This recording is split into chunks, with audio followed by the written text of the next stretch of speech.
Fala pessoal, beleza? Bom, estamos aqui com mais um Precast, o podcast do pré-fabricado. Vamos conversar hoje um pouquinho aí sobre tecnologia do concreto. Mas antes de a gente começar aqui a apresentar o convidado, eu quero pedir para todo mundo curtir, compartilhar, comentar esse episódio.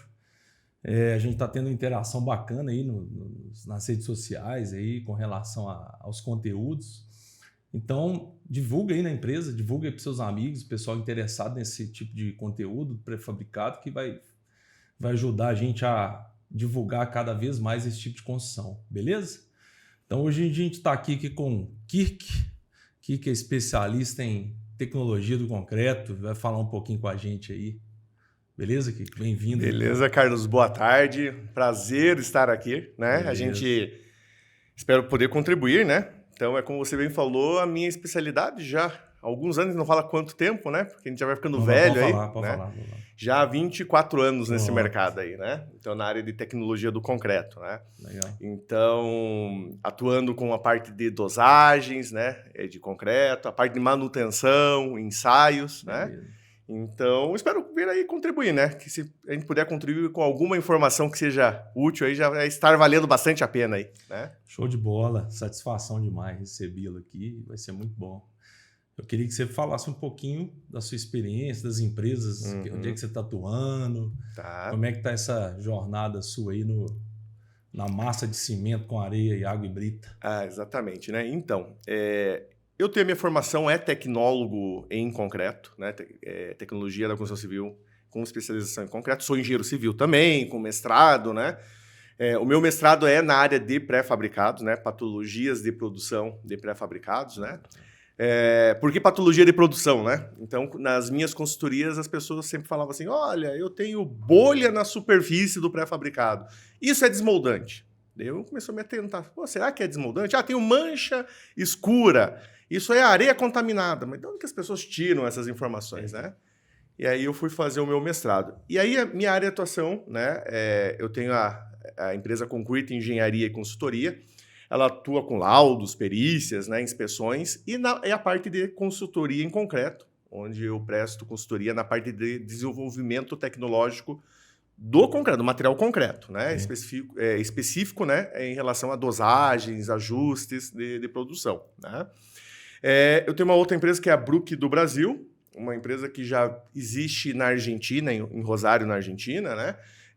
E em Buenos Aires. A gente tem hoje uma empresa, não é uma filial, uma empresa do Brasil mesmo, né? A Bruck do Brasil, que está sediada em Curitiba, e é uma empresa que ela é dedicada a ensaios não destrutivos e não invasivos, tanto na parte metálica e na parte de concreto, né? Então, a gente desenvolve ensaios desde os mais convencionais até os mais avançados. A gente fala assim, os mais convencionais, desde uma detecção eletromagnética, uma esclerometria, até os mais avançados, aí, escaneamento por radar, ultrassom aí do tipo phase array, radiografia para o concreto, né? Então, é uma empresa que é dedicada à investigação da estrutura. Eu até brinco, a Concrete eu sou o médico, né? E a Bruck eu sou o laboratório que coleta o sangue, coisas assim. Exatamente. Tá. E eu sou coordenador também de uma pós, né? Que a gente iniciou no IDD, né? Instituto IDD que fica em Curitiba, em 2010. Uma pós junto com o pessoal da ABSIC, né? Junto com a IRI, a gente montou isso aí a 4 mãos, né? Eu e a IRI, a gente sempre comenta dessa forma, que é uma pós de tecnologia da pré-fabricação. Até hoje a gente tem essa pós, hoje na modalidade online, né? Ela foi uma pós que iniciou presencial, né? Mas é uma pós, eu atuo lá como coordenador desse curso, né, de tecnologia da pré-fabricação desde 2010, além de dar aula lá, né, em outras pós que o próprio Instituto oferece. Show de bola. Bom, a ideia aqui, que é a gente conversar um pouquinho, inicialmente, sobre a parte de patologia. Tá. Porque é uma área, assim, eu fiz a pós em patologia, mas no pré-fabricado, às vezes, poucas pessoas estudam essa ciência, vamos dizer, né? E o pré-fabricado como uma... Digamos que seja uma tecnologia nova dentro do concreto, né? Porque primeiro nasceu o concreto armado, depois veio o pré-fabricado, né? Consequente. Queria que você explicasse um pouquinho disso, o que é dessa experiência que você tem em patologia com relação ao pré-fabricado. Como é que você lida com isso aí, desde a parte da fábrica, algumas questões referentes a isso? Então, isso me motivou muito, inclusive, a estar nessa área do pré-fabricado, né? Quando lá em 2000 eu comecei a atuar, né, na parte de tecnologia do concreto, daí um pouquinho mais tarde, 2002, 2003, né, eu frequentava as fábricas de pré-fabricados, ainda não eram... Lá em Curitiba e litoral de Santa Catarina também, né? Mas ainda não era um mercado tão amplo em termos de indústrias, né? E aí, o que me chama muita atenção do pré-fabricado em relação à construção convencional, né, é a tecnologia. Aqui eu não estou nem desmerecendo a construção convencional, que a gente também tem tecnologia, mas quando a gente fala de controles de processo, né, o pré-fabricado ele me parece ter um cuidado a mais, né? E isso também não é uma regra, mas acaba sendo, né, um nicho de mercado que você tem uma produção de um produto, que é uma peça ou peças pré-fabricadas, que existe um local que é produzido isso, né, que é repetido várias vezes aquele processo. Okay. Então, há uma preocupação um pouco maior, né, em relação ao controle desse processo. O que a gente entende assim, que, normalmente, o pré-fabricado ele dá menos problemas de manifestações patológicas que o concreto feito em obra. Até mesmo porque o concreto feito em obra, a mão de obra a gente vê que tem... naturalmente, não sei se é naturalmente a palavra, né? Mas se tem mais rotatividade, né? de mão de obra, né? Enquanto o pré-fabricado a gente percebe que é um pouco menos, não que não exista, mas tenha, né? Então se percebe um pouco menos, né, esse tipo de problema na indústria do pré-fabricado. Mas quando tem, normalmente em produção, né? Existe na obra, existe, né? Mas um içamento de uma peça equivocada, um empilhamento de uma peça aí que quebra um canto, né? Às vezes até um acidente, um impacto, alguma coisa assim, que gera uma manifestação patológica. Mas na produção, eu comecei a me deparar, aí que foi a minha motivação de fazer, inclusive, o meu mestrado, né? Sobre patologias de produção de pré-fabricado, que eu escutava muito isso, né? Via muito isso. Né? Coisas assim, puxa, eu tenho bolhas na minha peça. Daí eu escutava, tá, bolha é bolha, mas quanto de bolha? Ah, tenho pouca, ou é só concentrado na parte de baixo, ou só no meio, ou é generalizado. Daí eu já comecei a entender, opa, bolha não é só bolha, né?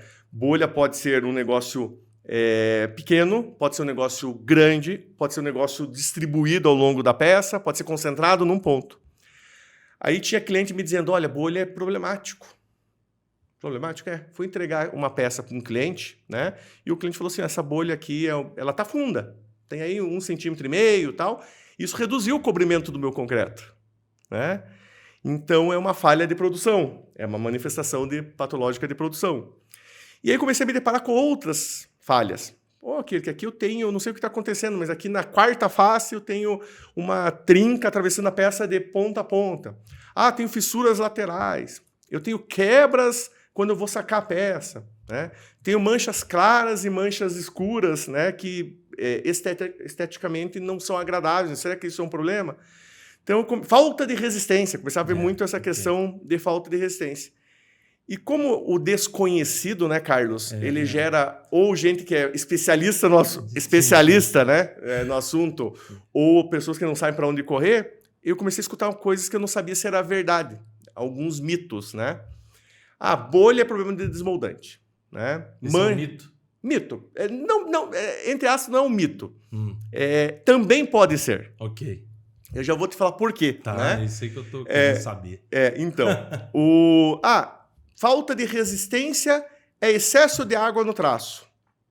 Fissura é mau posicionamento da armadura. Então começava... Como se fosse uma regra sempre definida. Uma regra a ser definida, né? Não, tipo assim, sempre é isso. Sempre é isso, né? Não é. E não é, exatamente. Você sabe o que me chamou a atenção? Foi assim, quando eu comecei, era bem mais novinho, né? Nós estamos falando de 24 anos atrás, eu achava eu tinha esse equívoco de eu achar que eu era especialista em concreto, especialista de faculdade, né? E que eu entendia de tudo.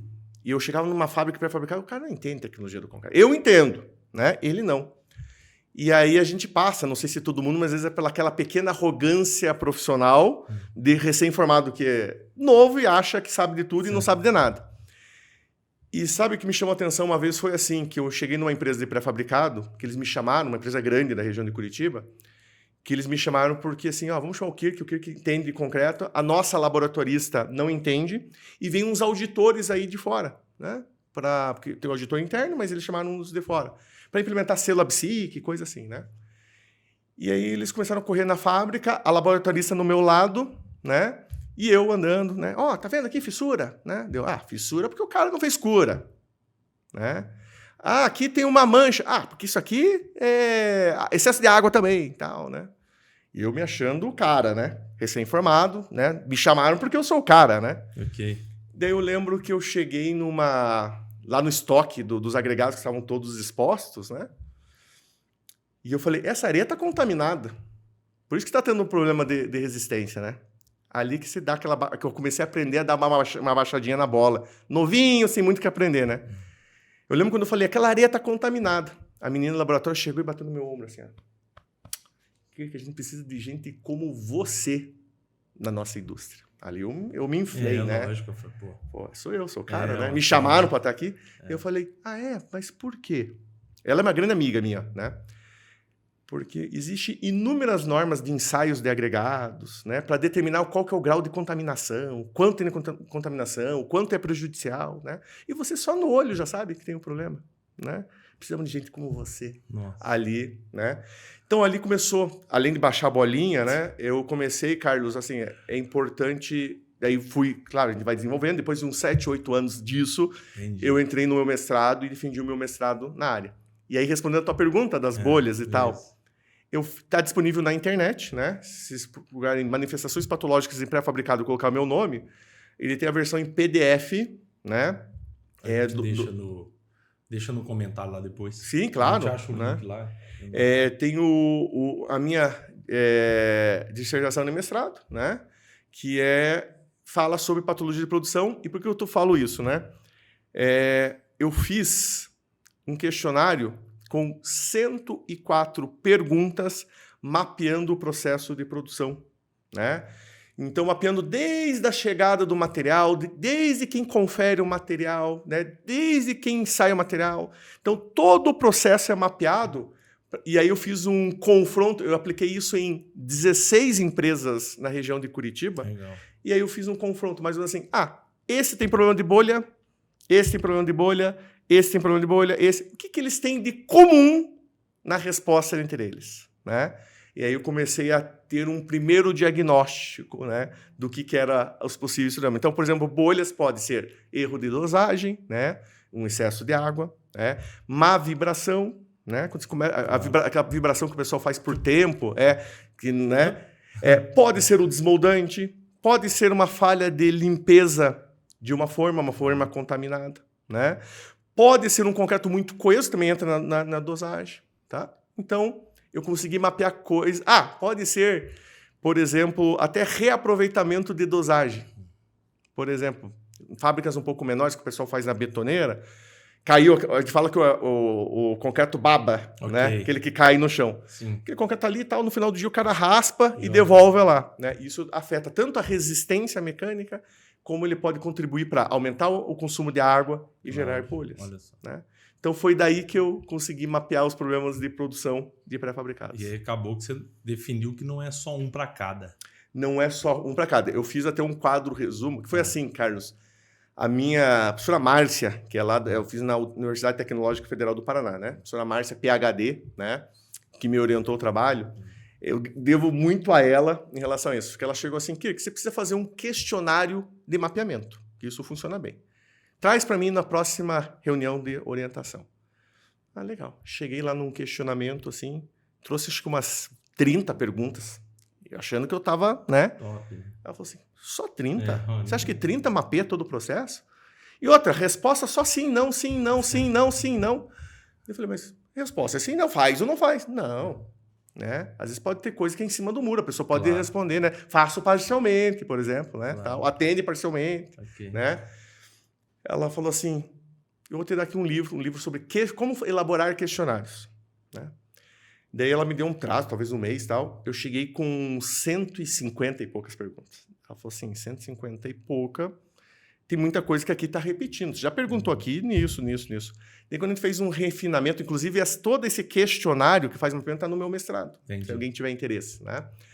A gente chegou a 104 perguntas. E aí, nas 104... Agora, você imagina eu com 104 perguntas, 16 empresas fazendo... Está no meu trabalho de mestrado, inclusive, meu tratamento estatístico de tudo, para ter certeza que a gente estava... Você olhou só da bolha ou outras patologias? Todas as patologias, né? Tá, bolhas, fissuras, trincas, manchas quase escuras, né? Falta de resistência e quebra. Caramba, né? Entendi. Então, que são as principais de produção, tá? Então, a gente mapeou todo esse processo. Por exemplo, lá em Curitiba tem muito assim, o pessoal falava assim, mancha escura é problema do agregado contaminado com argila. Mas mancha escura pode ser uma mancha marrom ou uma mancha preta, que é, por exemplo, uma exudação, uma segregação do concreto e uma exudação. Se usa no sul muito o CP5-ARI RS, que se tem a pozolana. Isso, e aí você tem a pozolana, que mal dosada ele migra aquela pozolana para a superfície da peça e mancha. Então ali já é um indício, quando você saca essa peça e você vê essa mancha, o teu traço está dizendo, está gritando, estou com problema, estou exudando e ou segregando, né? Então, uma coisa. Então, eu mapeei, fiz um tratamento estatístico de 16 empresas, 104 perguntas, aí com tudo que se imaginar de tratamento estatístico lá, né? Ela pediu para eu fazer, e hoje eu agradeço muito ela, né?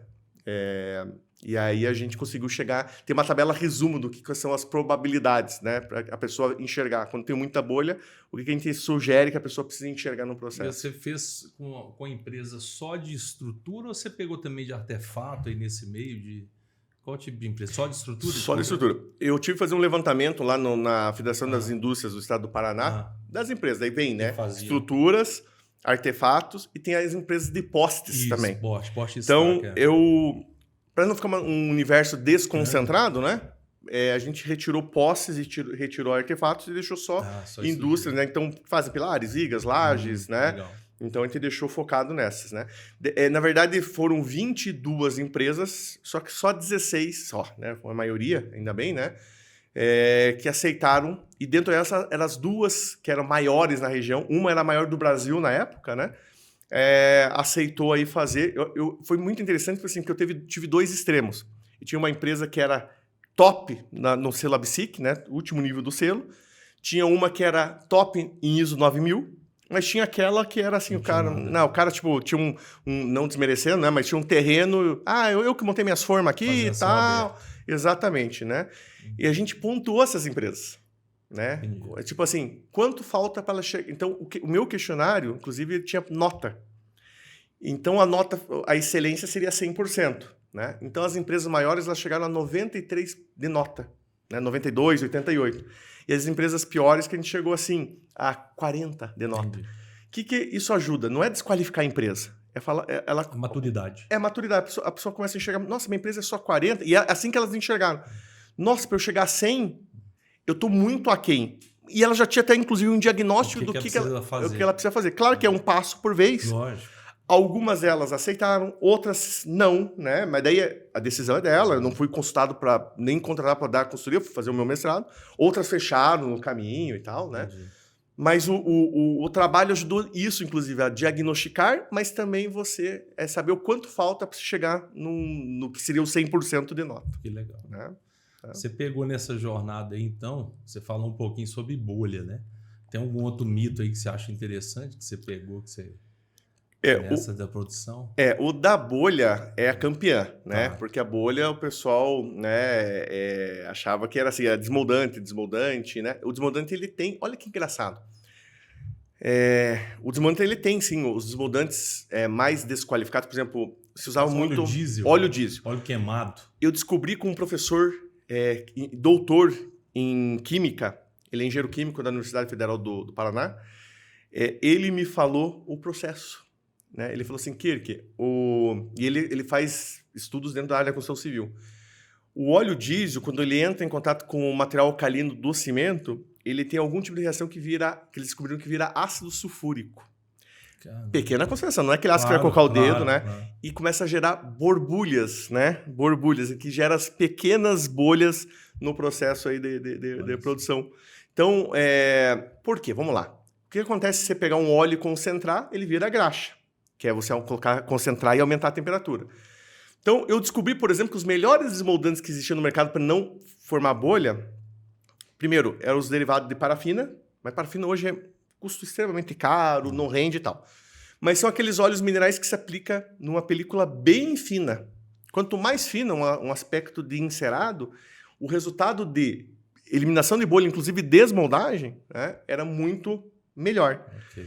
E por que eu descobri com essa... E daí esse professor me deu alguns artigos, né? Que aí eu entendi o processo do óleo. Quando você coloca um óleo diesel, o pessoal tem aquela mania de, vou encharcar a forma, mas encharcar aquele negócio que ele tem que ver escorrendo. Desmoldar bem mesmo. E desmoldar bem. Só que olha o quanto que ele faz mal. Quando ele coloca um concreto que tem uma reação exotérmica, que gera calor, ele esquenta esse desmoldante. Se a forma ainda estiver no sol, no calor, não que ele vai virar graxa, ele não vai, né? Ele precisa de outras coisas, mas a tendência dele é querer virar graxa. É querer grudar. Então ele gruda mais o concreto do que você aplicar uma película fina, né? Não que óleo diesel, o pessoal usava muito na região do cultivo óleo de motor, né? Okay. Pegava óleo de motor, diluía com óleo diesel e aplicava. Isso aí era um veneno, né, para o concreto, afetava a resistência superficial e tal, e fora que grudava as peças. Então a bolha sempre foi a campeã, né? A segunda que foi campeã sempre foi as fissuras, né? As fissuras laterais. As fissuras longitudinal? Não, as fissuras assim de retração, normalmente e tal, né? Sempre era um mito, não que seja um mito, porque também é por causa disso, né? O pessoal sempre fala assim, isso aí acontece em todo pré-fabricado, porque o pré-fabricado, ele é um concreto que já tem muito cimento. Porque até quando eu comecei a trabalhar com pré-fabricado, Carlos, lá em 2000, a gente falava em desmoldagem de 24 horas, 26 horas para você sacar a peça, principalmente Curitiba. Que é frio. Que é frio, né? Você pega metade do ano, assim, a gente diz que no final de tarde está fazendo lá 8, 7, 6 graus. Às vezes de madrugada faz temperatura negativa, né? Então, se tem agregados gelados, a temperatura gelada e tal. Então, mas enfim, você falava em 24 até 26 horas, né? E aí o processo foi diminuindo. Hoje a gente fala que tem pré-fabricado que em 8 horas já está sacando, né?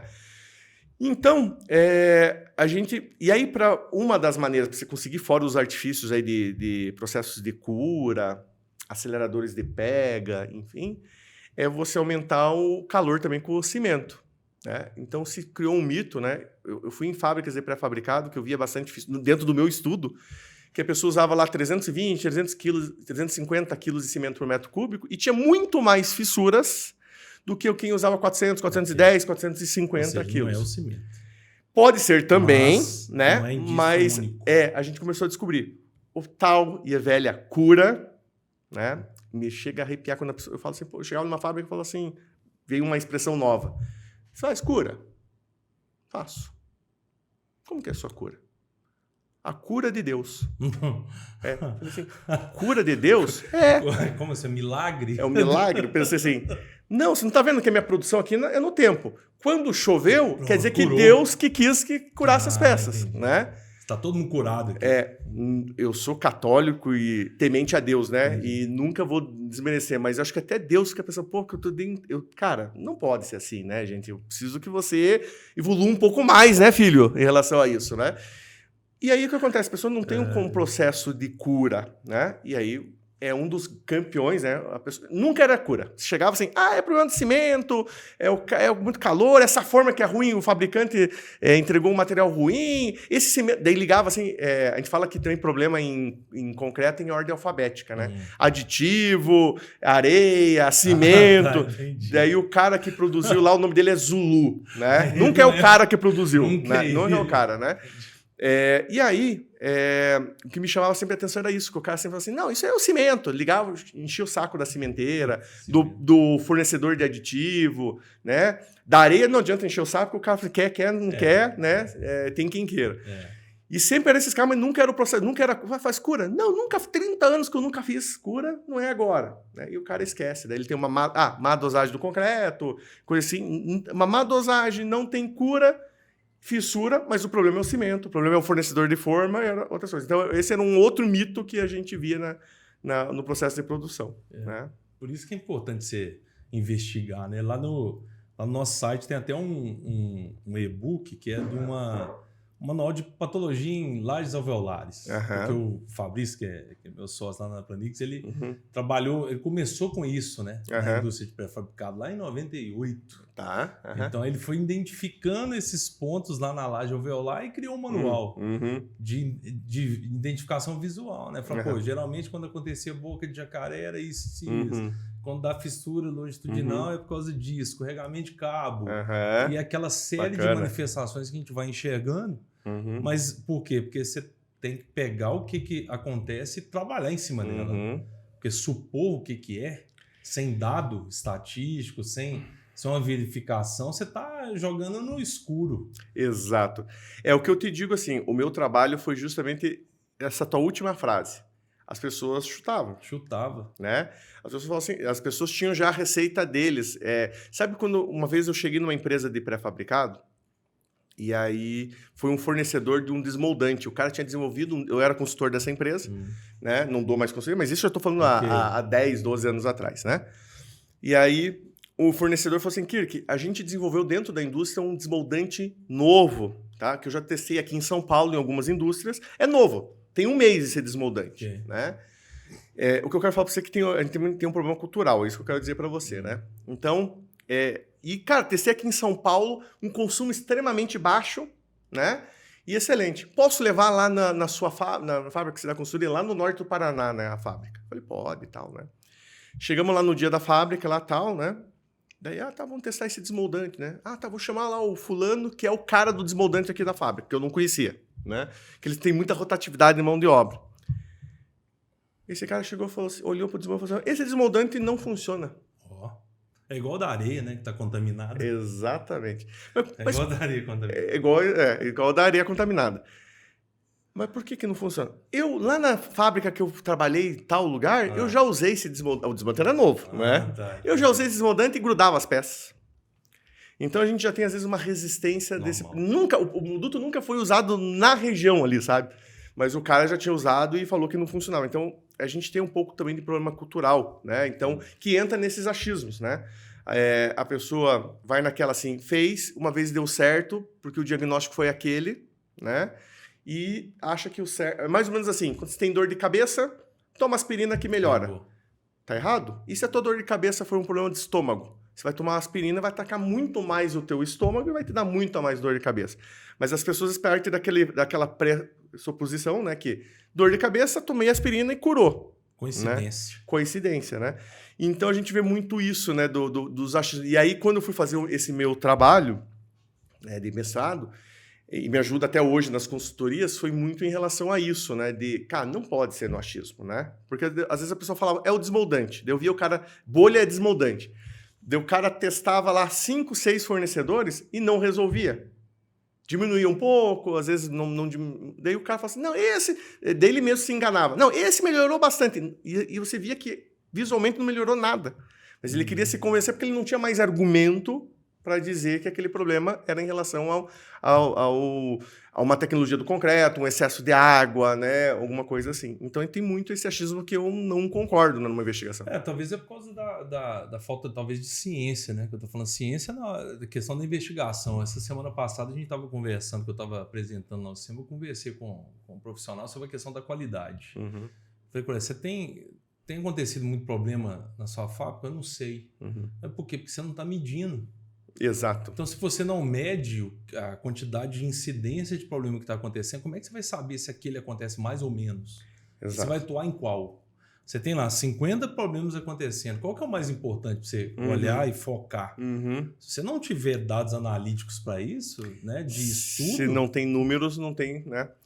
Sabe que eu lembrei de um caso de uma empresa que eu atuei também dando suporte, né? Também na região de Curitiba, o gerente da fábrica, ele me falava assim, cara, tem uma coisa que é estranha aqui que eu não sei, sabe? Sempre as peças, uma parte das peças que é produzida, normalmente a peça aí, a partir das 3h30 da tarde, que eles tinham controle de produção, né?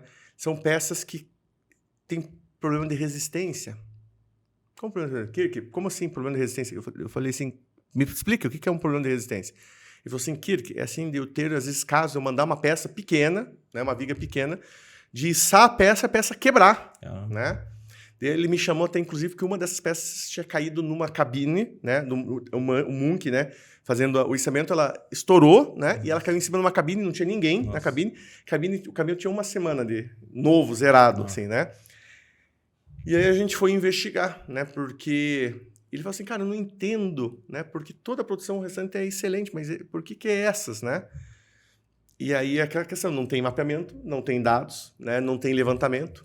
Daí um dia eu falei assim, eu vou lá investigar, eu vou 3 dias dessa semana, tá? Mas eu não vou avisar quando. Eu vou chegar bem nesses horários. Teve um dia que eu peguei o cara da betoneira, né? O cara chegou assim, era 2... Eu lembro que eu marquei 2 para as 3 da tarde. 14h58. Ele começou a preparar o concreto, às 14h58 ele colocou o aditivo subplastificante, o concreto abriu lá, se não me engano era um Slump 120, uma coisa assim, né? Era um concreto um pouco mais seco, colocou lá, abriu. E deixou bater. Deu 3 horas, tocou o intervalo do café. Ele pegou, desligou a betoneira e foi embora, né? 20 minutos, cara. Aquele concreto ficou parado, esquentando dentro da betoneira e parado. E eu fiquei quieto, né? Fui tomar o meu café e tal, né? Quando ele voltou, ligou a betoneira, o concreto tava, né? Daí eu cheguei para ele e falei assim, cara, esse concreto não tá bom, né? Cara, tava seco o concreto. O subplastificante tinha perdido o efeito, né? Mas o fulano aqui, que é o nosso gerente, ele falou que não pode ficar colocando muito aditivo, que senão ele pode retardar aqui. Então eu vou colocar um pouco mais de água. É isso. Eu falei, mas você faz isso, acontece? Acontece de vez em quando aqui, que a gente aqui, eu paro, né? Mas você falou, é sagrado aqui o negócio, né? Eu falei, mas não dá para se entregar esse concreto? Ele falou, não, cara, porque mesmo que eu termine aqui, o cara que tá lá saiu vai estar para completar. Exatamente. E aí, então coloca a tua água e tal, e eu moldei corpos de prova, né? Era um concreto que a desmoldagem dele era 12 MPa, né? E, se eu não me engano, aí 16 horas na época e tal, 12 MPa, a gente foi medir, deu 4 MPa. Vou jogar fora. Falei, cara, não... Daí eu falei, ele me perguntou, mas qual que é o problema? É o cara, o operador? Não é o... Ele também é um do processo. O problema é que falta alguém aqui para gerenciar, liderar esse processo. É chegar assim, cara, você não vai começar esse concreto, esse momento, né? Você vai parar. Concreto a gente faz até as 10 para as 3, por exemplo, depois você para para o teu intervalo e você continua, né? Então, mas eles não tinham, às vezes a gente fala até santo de casa não faz milagre, né? Eles não tinham essa informação, não tinham como ir atrás da informação, né? Não tinha dados para discutir, que daí os dados vamos moldar quanto que reduz de resistência. Pô, cara, reduz bastante, né? De 12 para 4 MPa, né? É muita coisa. Se é que no 28 vai atingir. Pois é. E aí era esta etapa de produção que tinha esse problema. Né? Caramba. Sem dados você não discute nada. Não tem como discutir. Pois é. Você falou que você investigou outras patologias lá, não foi? Que você falou bolha, falando um pouquinho dessa questão de fissura. Manchas claras, manchas escuras, quebra, falta de resistência. Falta de resistência também é uma coisa campeã. Isso é um exemplo que eu passei agora, é um exemplo. Mas a gente vê muito assim, é a falta do treinamento do pessoal do concreto, né? Eu me deparei com muita gente boa, sabe? Muita gente boa mesmo, né? Eu aprendi e aprendo com muitas dessas pessoas, tá? E às vezes pessoas que não têm formação técnica. Mas são pessoas que estão ali, que são sensíveis a algumas coisas, muitas vezes humildes, né? Eu já estou na minha fase humilde faz tempo, né? Experimental, né? Experimental. Exatamente, né? E aí, eu peguei coisas assim, Carlos, é engraçado. Eu chegava assim, pro cara assim, mas, pô, você tem que sacar essa peça com quanto? Tem que ter essa peça em 16 horas, por exemplo, 15 MPa. Mas aí a fábrica não tem laboratório. Coisas assim, né? Que a gente vai aprendendo. A fábrica não tem laboratório, mas como que se sabe que tem 15 MPa? Uma vida, né? Não, cara. O cara falou assim: risca branco. Não. O que é o risca branco? O cara pegou um pedaço de pedra no chão aqui, ó. Riscou. Riscou! Ele falou assim: viu? Se riscou branco, tá com resistência. Não riscou, né? Mas claro que isso não é um negócio que eu nem incentivei a isso, né? Mas a gente vai vendo que o pessoal, eles criam estratégias, né? Se eles têm aí informação, treinamento, esses caras, não segura esses caras. Esses caras são muito bons no que eles fazem. O problema é que tem técnicas que não podem ser feitas. Por exemplo, riscar branco, por exemplo, numa região de Curitiba, ele pode estar seco, mas o miolo pode estar mole, né? Então tem que tomar cuidado. Mas eu vejo muita questão da resistência, assim. É a falta, assim, o cara que não é comprometido com... uma vez eu cheguei numa fábrica de pré-fabricados, o cara não é treinado, e daí não é comprometido. Falei assim, tá, como que se dosa o concreto? Em volume só o concreto que é em peso. Tá, beleza. Uma betoneira vai quanto? Vai 4 carrinhos de areia, 4 carrinhos de pedra, o cara fala pedra, né? Daí o cara fala, a água a gente vai assim, conforme a umidade da areia. Então já não tem controle da água, né? E o cimento, quanto que você coloca, Kirk? Quanto você coloca? Kirk, eu coloco 75 quilos. Peraí, 75 quilos? Cara, um saco de cimento tem 50. E os 15? 25, né? Eu já bati, é metade de um saco. Mas me chamando, eu falei, cara, deixa eu ver como que você produz isso. Vou ficar quieto, tá? Só ver. Daí o cara vai lá, né? Como eu tava olhando, provavelmente ele faz, eu sempre pego, né? O cara faz aqueles carrinhos, faz aqueles montes no carrinho para render. Ele chegou lá, né? Aqui, doutor, eu faço o arrasamento, né? Falei, não é arrasamento, é arrasamento. Não, tô brincando, não falei isso para ele, né? Sim. Falei assim, porque o cara não tá sofrendo, desculpa, a areia não tá sofrendo lá, né? Ele faz, arrasar. Ele falou, certinho, doutor, fiz aqui o arrasamento, né? Pedra aqui, doutor, não sei o que e tal, né? Ele foi lá, colocou. Eu curioso, cara, sabe aquela coisa me coçando, assim, cara, cimento, né? Daí o cimento agora vem por último. Ele vem lá, foi lá no lugar, veio com um saco de cimento, virou um saco de cimento, 50 tá aí. Veio com o segundo saco de cimento, eu comecei a olhar pro lado, falei, não, mas balança, balde, né? Daí ele chegou assim, pegou a base do slump test, tá mais ou menos aqui a metade, tá. E aí colocou, né? E fez isso. Você faz slump test? Não, a gente nem sabe fazer esse slump test, mas a base serve para fazer isso daqui. É para pesar o cimento. Para cortar o saco, né? Cortar o saco certinho. Então aí que você vê. A chapa grandona. A chapa grandona. Foi aí que a gente começou a perceber que, assim, o pessoal vai, né? E a responsabilidade não é deles exclusiva. É claro. É de quem gerencia esse processo. Tá? A gente tem que ter consciência que existem profissionais técnicos e não é ir lá chamar atenção, né? Se for necessário, obviamente, né? Mas eu acho que ninguém, né? Você não pode cobrar de uma pessoa se você não dá a oportunidade, se você não passa procedimento, conhecimento, né? Técnica, e você vai cobrar. Não tem como. Mas eu contratei o fulano porque ele falou que sempre fazia lá na outra empresa, ele fazia dosagem e tal. Então, é isso que é o perigo. Esse que é o perigo. O telefone sem fio, que às vezes o cara aprendeu em uma, mas você não tem garantia de que o aprendizado foi correto. Exatamente. E aí porque às vezes, igual você falou, funcionou uma vez, funcionou 2 vezes, funcionou 3 vezes. Falou, não, esse é o procedimento, mas às vezes na 4ª falha. Sabe o que acontece, Carlos? Às vezes a pessoa não tem o tempo de ficar treinando o cara, mas aí você vai pagar essa conta. Vai pagar essa conta. Né? Então, você tem que dar... O funcionário caro não é o que você treina. O funcionário caro é o que você deixa ele fazer o que ele quer, você perde a mão e chega um momento que você está na mão dele. Né? Preciso produzir, tá ruim, mas é só ele que sabe fazer. Né? O cara que você treina... mas eu tenho medo de... Aqueles mitos, né? Medo de treinar porque o cara vai pro concorrente. Aí a gente tem que entrar na parte humana, né, cara? Você tem que pensar que, então, provavelmente você deu uma oportunidade para esse cara, né? Ele seguir novos caminhos profissionais e aprender com isso. Eu acho que você não tem que ter medo de perder a pessoa. Mas o mínimo que você tem que fazer é treinar a pessoa para a tua realidade. Né? Para a realidade o que é a tua realidade? É atender sistemas normativos. Tem que atender norma. Né? Então, você precisa fazer isso. Tá? É um desafio, não acha gente boa. Esse negócio de não achar gente boa já está cansativo, no meu ponto de vista. Né? As pessoas precisam ser treinadas. Eu sei que tem pessoas que são mais desafiadoras a gente fazer isso, né? Mas às vezes as pessoas elas estão aguardando o teu convite de incentivo. Né? Vamos lá, vamos treinar. Trouxe um fulano de fora, vamos fazer um treinamento aqui, vamos fazer lá no super, né? Vamos fazer um churrasco, tomar um chimarrão e vamos fazer um bate-papo de 30 minutos, 40 minutos, vamos fazer uma prática disso daí, sabe? É melhorar o processo. Então, por exemplo, a falta de resistência que eu estava comentando é isso, é erro de dosagem, é o campeão, né? Porque o erro de dosagem não é só a mistura. Claro. Já volta lá. Não adianta você ter uma batedeira boa, top de linha, top of mind, vou fazer bolo e tal, mas o seu ovo tá podre, né? A sua farinha tá já endurecida, empelotada. Você não vai produzir um bom bolo. E um concreto começa desde a qualificação dos materiais, né? Às vezes as pessoas chegam para mim, né, Carlos? Quero colocar na minha fábrica um autoadensável. O autoadensável é um concreto extremamente sensível, né? Legal, daí você vai na fábrica da pessoa, tá, cadê o teu laboratório? Não tem laboratório. Bom, você não qualifica o material? Porque você sabe que a gente pode fazer um autoadensável, né? E às vezes eu vou numa fábrica dessa, eu faço 12, 15 traços para chegar e para dizer assim, não serve nenhum deles, eu vou precisar conseguir enxergar aqui, né? Os teus traços, você precisa arranjar uma areia assim, ou se não tiver uma areia assim na região, uma adição assim, porque não está dando, né? E o concreto autodensável, eu falo que é um concreto extremamente sensível. Se tiver a gente pegou uma gripe, né? Então você mudou uma coisinha no material, desandou. Ele pode andar, mas você tem que ter uma pessoa treinada para, inclusive, fazer esses ajustes.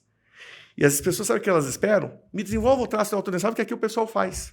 E daí, cara, quando eu comecei a desenvolver traço de autodensável, eu ficava uma semana na empresa. Daí saía, na outra semana, metade da semana, Kirk, sabe aquele traço que você fez? Não tá dando. Não tá dando. Mas, claro, você não treinou as pessoas aqui para, inclusive, quando receber variação de material, se ter esses ajustes, né, com essa variação, né? As pessoas não treinadas, não qualificadas, não vão produzir elementos qualificados. Tá? E aí a falta de resistência é uma desses parâmetros. E eu até alerto muita gente aí, que muita gente escuta a gente aí e fala, pô, não tem condição de ter um laboratório. Cara, contrata um terceirizado, um profissional que vai te acompanhar. Porque a gente está falando da maior insumo do concreto pré-fabricado, que é o concreto. Então, se você não tem esse material, você falou da receita do bolo aí, né? Deu exemplo do bolo, seu produto final, consequentemente, vai ser ruim. Exato. E às vezes você está perdendo dinheiro achando que está economizando, não tendo essa assistência, você está jogando dinheiro no ralo. Porque você não tem o consumo de cimento, pode estar maior do que precisava, seu tipo de agregado pode estar outro. Então, tem uma série de consequências ali que envolvem isso, né? Uma coisa que eu reflito quando se fala isso é assim, em que mercado que você quer atuar? Né? Se você está com um problema, está com uma dor de barriga, imagine você chegar no médico, mas tem que operar. Mas eu não tenho bisturi, não tenho condição de comprar um bisturi ou pagar a técnica de enfermagem, né? Não tenho condição de ter uma linha para fechar o teu corte. Você né? não vai fazer. Para mim é mais ou menos a proporção. O cara quer fazer um autodensável, mas o cara não tem o bisturi, o cara não tem a linha para fechar e tal. O laboratório é o mínimo, né? Precisa, né? Cara, porque você está chutando. Aliás, não só o autodensável, qualquer concreto, tá? Mas o autodensável é muito mais sensível. Entendi. E acontece esses erros de dosagem de maneira geral, porque é isso. O cara, uma vez eu fui numa empresa de pré-fabricado, que o cara tinha variações de resistência, ele me chamou, ele falou assim, Kirk, eu preciso de uma ajuda porque é o seguinte, eu já briguei com a cimenteira, ele brigou com a cimenteira, né? Porque ela falou que era o cimento que estava vindo errado. Porque eu tenho variação, tem dia que sai aqui 13 MPa, tem dia que sai 5, 6, tem dia que vai sair 18. Isso é variação de cimento.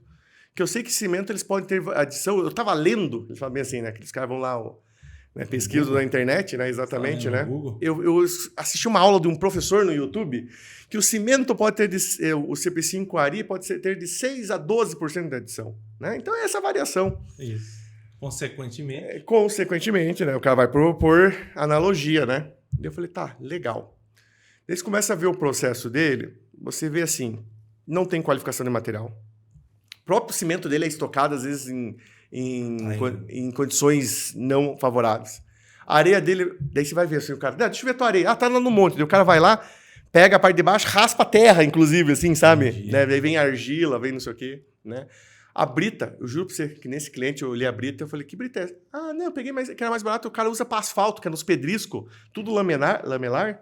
Ah, usa para asfalto, era mais barato. Mas, cara, eu peguei o traço dele, né? Isso, vou te falar o ano, tá? Foi 2018, tá? Que foi dizer. Eu falei, não, mas o cara vendia melhor e aqui tá, eu só mudei, porque aqui tá brita 1, daí eu só mudei para brita 0. Ah, tá legal. Então, você mudou o material, você raspa a tua terra lá para pegar não sei o quê, o teu cimento é praticamente no tempo. E esse traço de concreto? Ah, foi um laboratório aqui de concreto, um laboratório conhecido lá em Curitiba, que fez. Fui ver a data que ele fez, 2002. Cara, você usa um traço de 2002 em 2018? Mas não muda, né, Kirk? Né? Então, tá aí Tá explicado o seu problema. Mas o cara se propõe fornecer pré-fabricado, né? Ele está colocando, ele não tem o direito, né, de assim, eu posso, é porque a minha fábrica é mais simples, então as pessoas têm que entender que o meu produto é mais simples. Não, você se propôs a fazer esse produto. É a história do médico, né? Você quer comprar uma calça jeans que não vem zíper? Né? Você quer comer um McDonald's que o hambúrguer está com azedo? Um remédio. Um remédio vencido? Que mais ou menos funciona, outras vezes não. Exatamente. Não dá, cara. Você se propôs a vender esse produto. Então, o mínimo que você tem que fazer é que ele seja qualificado. E a gente está falando que a gente está mexendo com vida, né? que ali de baixo vai estar quantas pessoas ali depois que a obra ficar pronta. Exatamente. Né? Aí a gente é chamado para a segunda etapa, muitas vezes, sabe? Às vezes as pessoas montam o pré-fabricado e tem um problema e descobrem. Perguntar, né? Como é que está a questão da montagem, né? Então, às vezes a gente é chamado, por exemplo, puxa, que montamos um pré-fabricado, trincou o console, né? Ou flertiu, né? A viga era contra a flecha, perdeu e deu uma flecha, né? Como que está a integridade dessa peça? Daí eu tenho essa minha outra empresa, né? Tá. Que eu pensei assim, pô, legal, né? Associando, né? Médico da estrutura, mas preciso, né? Investigar. E aí a gente tem a empresa que é a Brook, né? Que é uma empresa especialista em ensaios não destrutivos, Legal. né? Eu gosto muito do ensaio não destrutivo porque ele vem lá do termo da medicina. O que acontecia, né, antigamente, né? Por exemplo, tem hoje radiografia no concreto. Sim. E a radiografia começou com a medicina. Por quê, né? Porque lá nos anos 50, sei lá, 60, quando você tinha uma dor de barriga, por exemplo... Faca. O médico fala assim, isso aí pode ser um problema de gases, pode ser um problema de estômago, né? Uma ferida no estômago, pode ser um pancreatite, pode ser um problema no teu intestino, pode ser um câncer, né? Mas eu não sei. Agora, o que acontece? Eu tenho que abrir, né? E às vezes, sabe o que acontece? O negócio era simples. Existe isso na literatura médica, né? Ele abria, o negócio era simples, mas às vezes a pessoa acabava morrendo. Infecção, né, naquela época, né, generalizada e tal. Então, era assim, só se optava em fazer a pessoa, né, abrir uma barriga de uma pessoa, assim, casos extremos, né? Mas as pessoas morriam por causa disso. Então, se desenvolveram os ensaios, né? Então, e aí migrou-se para algumas indústrias, como a indústria do concreto. Então, hoje a gente consegue detectar corrosão da armadura sem precisar quebrar a estrutura, né? Só não consigo determinar a resistência do concreto. Às vezes as pessoas acham que ensaio de esquilometria da resistência. Não, nem a norma diz isso, né? Mas ele consegue ser menos invasivo possível. Por exemplo, né? Aqui eu tenho várias peças, eu preciso extrair por norma 24 corpos de prova. Você vai retalhar um queijo suíço, né? Então, usando, por exemplo, esclerometria e ultrassom, eu reduzo de 24 para 4 ou 5 extrações só. Bem menos. E faço comparativo com os resultados dos ensaios. Então, hoje a gente tem inúmeros ensaios para você fazer investigação. Se tem corrosão da armadura, integridade do concreto, né? Se você tem vazios dentro do concreto, por exemplo, excesso de fissuras, trincas, né? Como está a qualificação desse concreto, a gente consegue fazer através dos ensaios não destrutivos. Você encontra muita patologia de corrosão no pré-fabricado? O pré-fabricado tem menos, tá? Como eu falei, normalmente a gente se depara com concretos com resistências altas, né? Então, 50 MPa, 60 MPa. Então, isso ajuda muito na proteção da armadura, né? O pH do concreto, a gente falando 12, 13, ele forma um filme, né, protetor. Isso não quer dizer que a armadura não está correndo, mas ela é insignificante, né? Essa corrosão. Ela não se desenvolve, ela não tem força para se desenvolver. Né? Então, concretos com maior resistência têm menos porosidades, né? Então, menos agentes agressivos adentram a esse concreto e que vai gerar uma redução de pH, um CO2, alguma coisa assim, para você gerar esse tipo de problema. Então, no pré-fabricado, corrosão da armadura existe para uma em específico. Estrutura, normalmente, não tem. A única que eu vejo muito, quando tem, telha protendida. Nós estamos falando assim, telha com espessura de 5, 6, né? Daí você tem uma cordalha de proteção que você está aderente direto ao concreto, não é nem a cordalha, perdão, é só o cabo, né, de proteção, e que ele está ali, né, exposto. Né? E a distância ali, às vezes, não tem cobrimento. Não tem cobrimento. Contando até um caso bem rápido, uma vez me chamaram eu levei sorte nisso, né? Uma indústria gigante na região de Curitiba, né? Que era um telhado, assim, eram 35 telhas, ficou 34, tá? Telhas de 24 metros de comprimento, com a contraflecha, né? Me chamaram, isso foi um trabalho que a gente fez em 2015. Me chamaram porque, assim, eles estavam vendo que estava vazando, entrava água com chuva e tal, chamaram um engenheiro lá para... E aí tem que tomar cuidado, o diagnóstico errado também é perigoso. Quero ver porque o pessoal aqui está preocupado, ver se a telha tem problema, tal, né? Daí o cara foi lá, subiu na telha, andou na telha. Que tranquilo, tirou umas fotos, tinha umas armaduras expostas. Daí ele falou assim, não, aqui é só corrigir assim, tal. Levou um ensaio de esclerometria. Deixa eu contar a história um pouquinho melhor. Essas telhas foram aplicadas em 1981. E o cara foi fazer investigação em 2015, usou esclerômetro, não fez correlação com carbonatação, nada. Claro que daí o concreto estava bem carbonatado, tava essa telha foi lá para cima, tá ok. Emitiu um laudo RT, entregou o trabalho. 2, 3 dias depois, uma telha arrebenta do nada e cai. Sorte que não matou ninguém, caiu em cima de um equipamento e tal, né? Daí o gestor da fábrica me chamou. E qual que foi a minha sorte? Quando eu estacionei, era dezembro de 2014, né? Desculpa, minto, era dezembro de 2015 e eu fiz o trabalho em 2016. Dezembro de 2015, eu estacionei o carro para falar com ele, tinha marcado um horário, começou a chover, aquela chuva de verão, assim, grande intensidade e chove bastante. Choveu, pá, choveu. Daí, do nada, uma meia hora mais ou menos, parou e saiu o sol de novo. Opa, eu liguei pro cara e falei, eu tô aqui, mas não consigo descer, né? Então, tá bom. Cheguei, ele falou assim, cara, foi até bom ter chovido, vamos subir, porque tinha um acesso lá pra cobertura, né, segura. Tinha um local que você conseguia ver, inclusive, numa janela e tal. Quando eu olhei, quase todas as telhas estavam com uma concentração de água e não saía. Já estava com flash. Eu falei, opa, primeiro insight, né? Tem problema nessa proteção aí, essa proteção não está funcionando, ocorreu, tal. Carlos, resumindo, a gente fez um diagnóstico, olhou todas as telhas, tal, né? E aí eu fiz alguns ensaios de qualificação, um deles foi a radiografia.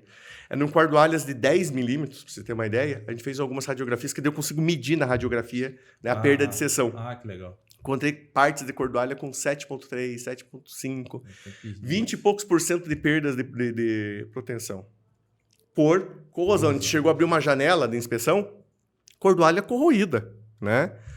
Mas também 1981, ambiente industrial, 2015, 2016, né? Sem nenhum tipo de manutenção. Não é problema da cordoalha que é pouco resistente, é problema de quem não faz manutenção. Aí eu fiz um cálculo, falei assim, gente, até você consegue recuperar e reforçar, mas sai 80%, 85% do que você tirar isso aí e fazer novo. Eu apresentei isso para o cliente, falei, mas a decisão é de vocês. Daí eles chamaram um outro laboratório para ter uma contraprova, até um engenheiro foi lá e falou, não, quem falou que precisa trocar isso aí é um absurdo, não sei o quê, porque... Não, né? Daí eles até me chamaram, falaram, o cara falou que não precisa trocar essas telhas, que tá tudo boa. Eu falei para ele, então coloca no papel e na RT. Assina uma RT e, né? Daí quando ele cobrou desse outro engenheiro, coloca isso por escrito e imita uma RT, ele falou, não, calma aí. Sabe aquele cara do Veja Bem? Veja bem. Não é bem assim. Vamos fazer um teste de carga, né? E aí né? Ele pegou uma telha, uma das melhorzinhas, cara, ele chegou a colocar 10%, 15% da carga, a telha já quebrou. Ele falou, melhor aqui condenar e tal, né? Porque realmente ela estava muito avançada. Não, foi perigoso. E por corrosão da cordoalha. Mas em situação dessa, por quê? O pré-fabricado, da mesma forma que ele é um concreto normalmente muito resistente, mas ele está no ambiente muitas vezes... Hoje, claro, né? Pré-fabricado a gente faz obra residencial, né? Saneamento e tal, mas ele está muito ainda no ambiente industrial, agressivo. E aí você pega essas questões de baixo cobrimento, é onde a gente pega mais problema de corrosão da armadura. E uma coisa que eu penso também muito, e às vezes até questiono, que eu ia até te perguntar depois, era a questão dos inserts. Porque às vezes um pilar, uma viga, tem um insert. Assim. Aquele insert está ligado na armação. E ele está exposto. E aí você tem uma solda ali, e aquilo ali fica ali soldado durante uma cabeça de uma viga, sabe? Aquele insert que coloca no pilar e na viga, você solda ali, e aquele insert está ligado lá dentro do pilar. Então, se ele tiver contato com a armadura, é comprovado por A mais B e quimicamente que ele vai desenvolver processos de corrosão. Tá? Isso não tem... Não sou eu que estou dizendo, isso é um processo químico, tá, gente?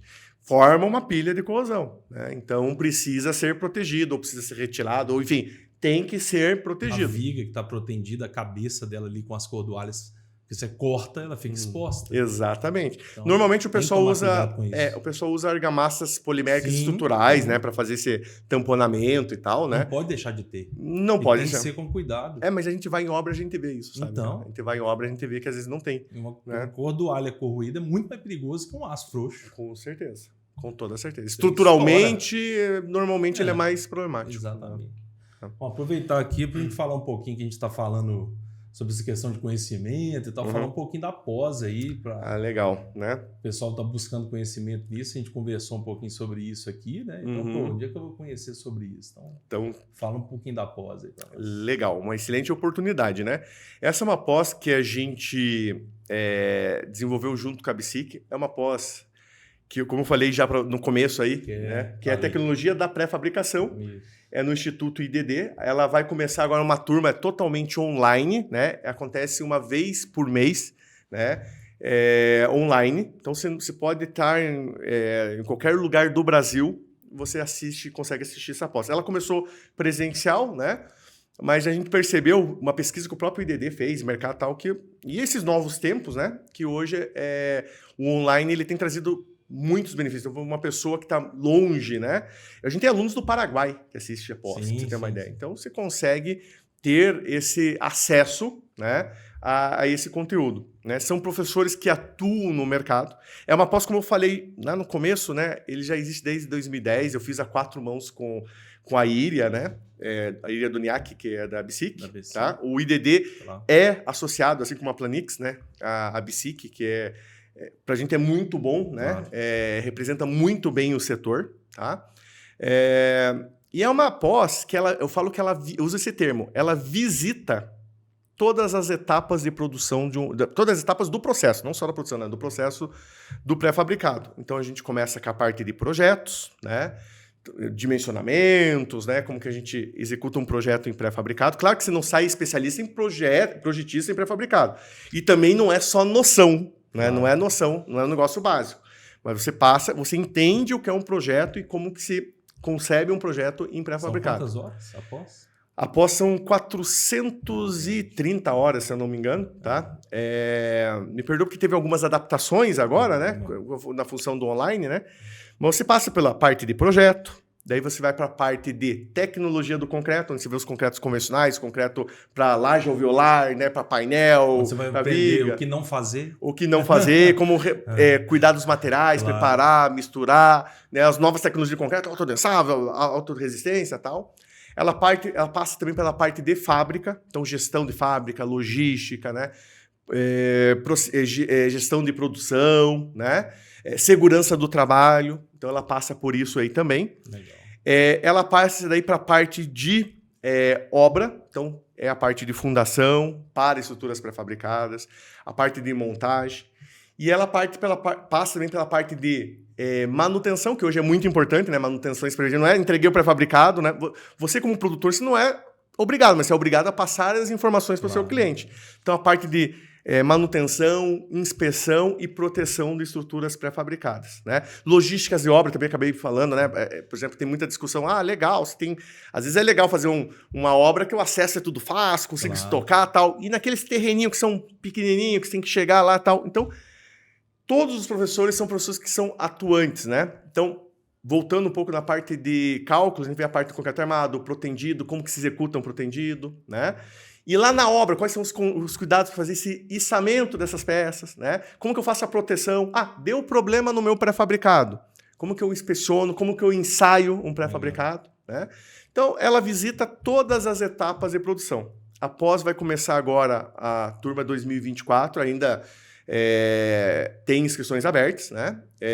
Ela começa no primeiro final de semana de 2024. E já primeiro final de semana de abril. De abril, né? Okay. Primeiro final de semana de abril. Okay. E ela, já estamos falando que é a 10ª turma. Estamos entrando na 10ª turma, né, de tecnologia da pré-fabricação. Legal, né? Legal demais. Bom, Kiko, eu acho que a gente chegou no nosso tempo aí, cara. Queria te agradecer pela presença. Foi muito bom. Valeu demais aí. Queria que você deixasse aí uma mensagem final aí, fizesse sua propaganda, o que você quiser seguir aí, cara. Legal. Carlos, agradeço muito, gosto, tenho uma satisfação de falar de concreto e de falar do pré-fabricado, né? Parabéns aí pela Planix, né? Que contribui muito pro setor, né? O recado que eu tenho para dizer assim, nas minhas empresas eu sempre estou à disposição, né? Seja para a parte Vamos deixar os links aí no legal, vídeo aí. Que legal. A Concrete tem tanto a parte de inspeção como a parte de tecnologia de consultoria em concreto. A Brook, a parte de ensaios e investigação. A gente tem equipamentos de altas tecnologias. E o próprio IDD, que é o Instituto de Pós-Graduação também. O pessoal está à disposição para quem quiser, né? Seja você já atuante no mercado ou você, puxa, gostei da área de pré-fabricado, mas nunca vi. Quero começar na área de pré-fabricado. Essa pós contempla tudo isso. Então, Fica o convite também para quem quer conhecer uma pós ou entrar num mercado que está cada vez crescendo mais, que é o pré-fabricado, né? Agradeço de coração, gratidão aí pelo convite, né? E fico à disposição, tá bom? Fechou. Valeu. Obrigado, até cara. mais. Pessoal, é isso aí. Obrigado aí pela audiência aí nesse episódio. Agradecer todo mundo aí. Pedir para compartilhar com todo mundo, curtir, comenta aí embaixo. Qualquer dúvida que tiverem, a gente vai deixar os links aí embaixo do vídeo. Acesse aí, entrar em contato com o Kirk aí, qualquer dificuldade que tiverem nas obras, na fábrica. Tenho certeza que ele consegue ajudar. E também pedir para vocês seguirem aí, continuarem seguindo aí. A gente vai ter outros episódios aí mais para frente, sempre trazendo conteúdo relevante para o setor, para a gente poder colocar em discussão, criar mais engajamento, aprendizado, porque é um setor que a gente precisa colocar em desenvolvimento cada vez mais. Beleza? É isso aí, pessoal. Valeu aí. Obrigado. Grande abraço. Eu vou, antes de finalizar, vou na voz do além aqui, né? Manda. Mas toda empresa, né? Todo mundo que trabalha no ramo do pré-fabricado tem um grupo da empresa. Ah, verdade. Manda no grupo aí. Os grupos aí do setor. A gente manda. Compartilha aí, joga o link aí do nosso episódio nos grupos aí da empresa, porque vale muito a pena difundir essas informações, né? É isso aí. Trazer... Perfeito. Não manda fake news, não. Manda Não, os news mesmo, né? Não tira o fake, news. são os news, né? É isso aí, pessoal. Valeu. Obrigado, pessoal. É isso aí, valeu.